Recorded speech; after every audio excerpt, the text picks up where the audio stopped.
This is part 3 of our discussion on the Tagalog verbs equivalent to the English verb to play.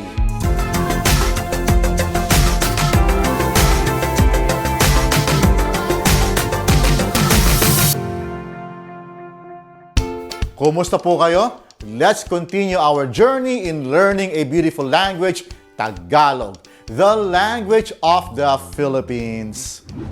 In my last video, we continued our discussion on the root word LARＯ, which is the Tagalog word for play or game. From the root word LARO, we were able to form several verbs equivalent to the English verb to play. If you have missed that video, please do check it out. The link is in the description box down below. In Tagalog, there are many versions of the English verb to play. Each are used in certain contexts. These are LUMARÅ, to play or to play along. MAGLARÅ, to play a game or a sport. MALARÅ, to be able to play. LARUIN, to play something. ILARÔ, to use something to play with. LARUAN, to use a specific place for playing. Tagalog verbs are unique in that they are hardwired to include their relationship with who is talking, who is the action for, what is the action for, etc. This characteristic is called the focus system, which other linguists call voice system or trigger system. In this channel, I am using the term focus system. In the last two videos, we have covered the imperative forms of the root word LARO and the different aspects under the actor focus system. Now, in this video, I will cover the verbs under the object focus system. Verbs under the object focus emphasize the object of the sentence.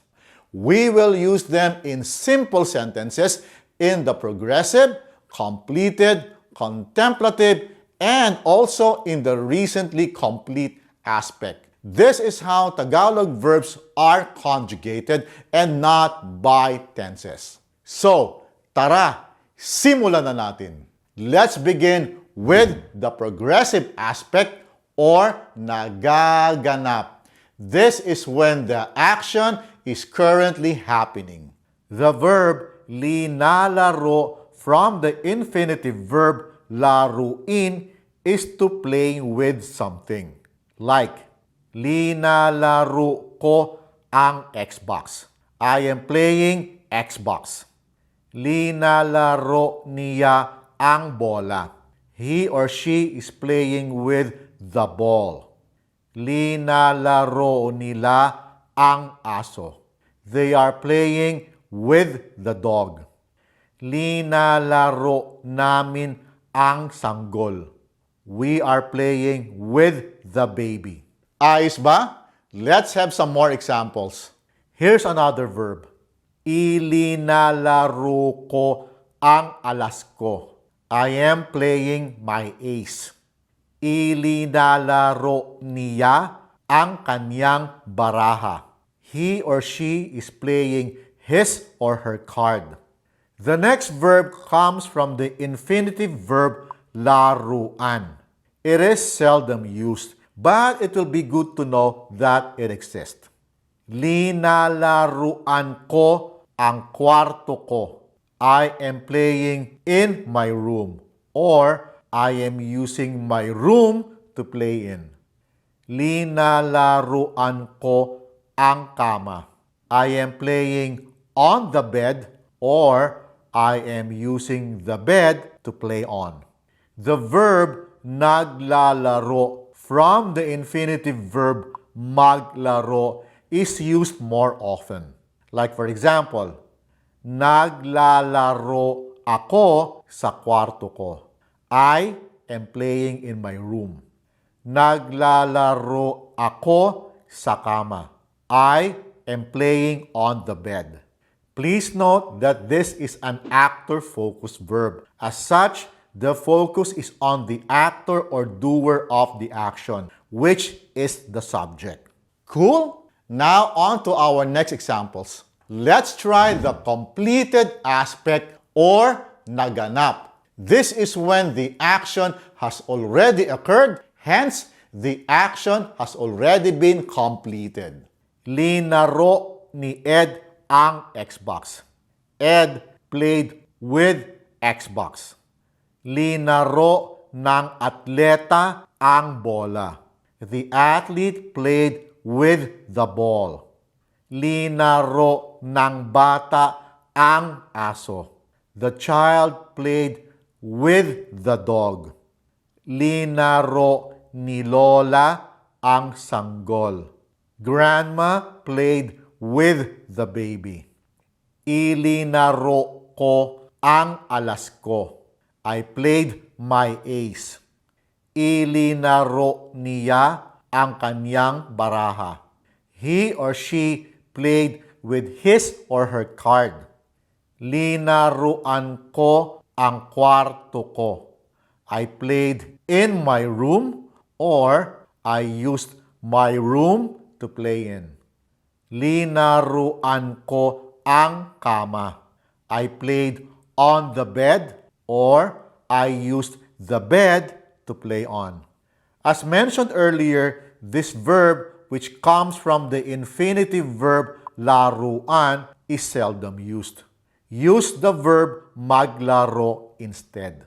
Naglaro ako sa kwarto ko. I played in my room. Naglaro ako sa kama. I played on the bed. Ayos ba? Now, let's move on. This time, let's move on to contemplative aspect or magaganap. This is when the action has not yet occurred and is about to occur. Lalaruin ni Marie ang PUBG. Marie will play PUBG. Lalaruin ng manlalaro ang bola. The player will play with the ball. Lalaruin ng mga bata ang aso. The children will play with the dog. Lalaruin ni Lolo ang sanggol. Granddad will play with the baby. Ilalaro ko ang alas ko. I will play my ace. Ilalaro niya ang kanyang baraha. He or she will play his or her card. Lalaruan ko ang sala. I will play in the living room or I will use the living room to play in. Lalaruan ko ang lamesa. I will play on the table or I will use the table to play on. Again, better use the verb maglaro, like maglalaro ako sa sala. I will play in the living room. Maglalaro ako sa lamesa. I will play on the table. The last aspect I'm going to discuss is recently complete or katatapos. This is when the action has just occurred not too long ago. Hence, the action has recently been completed. Please take note that in this aspect, there is only one conjugated form for all of the verbs. It is formed with the prefix ka followed by the reduplicated letters L and A, and then the root word laro. You now have the verb kalalaro. Verbs in the recently complete aspects are normally paired with the adverb lang, just. Here are our examples. Kalalaro ko lang sa liga. I just played in the league. Kalalaro ko lang sa torneo kahapon. I just played in the tournament yesterday. Kalalaro mo lang ng bilyar. You just played billiards. Kalalaro mo lang ng PUBG kanina. You just played PUBG earlier. Pronouns in the first person and second person singular come first before lang. With other pronouns, it is the reverse. Kalalaro lang natin ng basketball. We just played basketball. Kalalaro lang namin ng golf. We just played golf.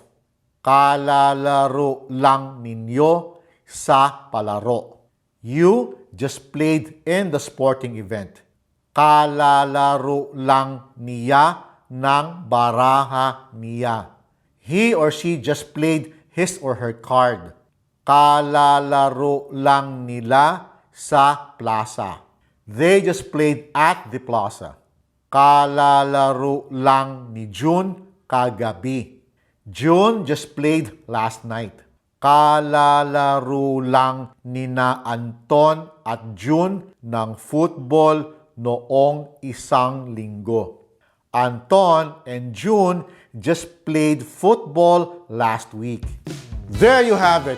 We have just completed discussing the Tagalog verbs equivalent to the English verb to play. Like I always say, you don't need to memorize everything. Just be aware that Tagalog verbs work differently from your own language. Tagalog verbs may be confusing at first, but with practice, you'll get the hang of it. So, go out there and speak with your Filipino friends or partners because they will be more than happy to help you. That's about it for now. I will be seeing you soon as we journey together in learning a beautiful language, Tagalog. Maraming salamat po at hanggang sa susunod.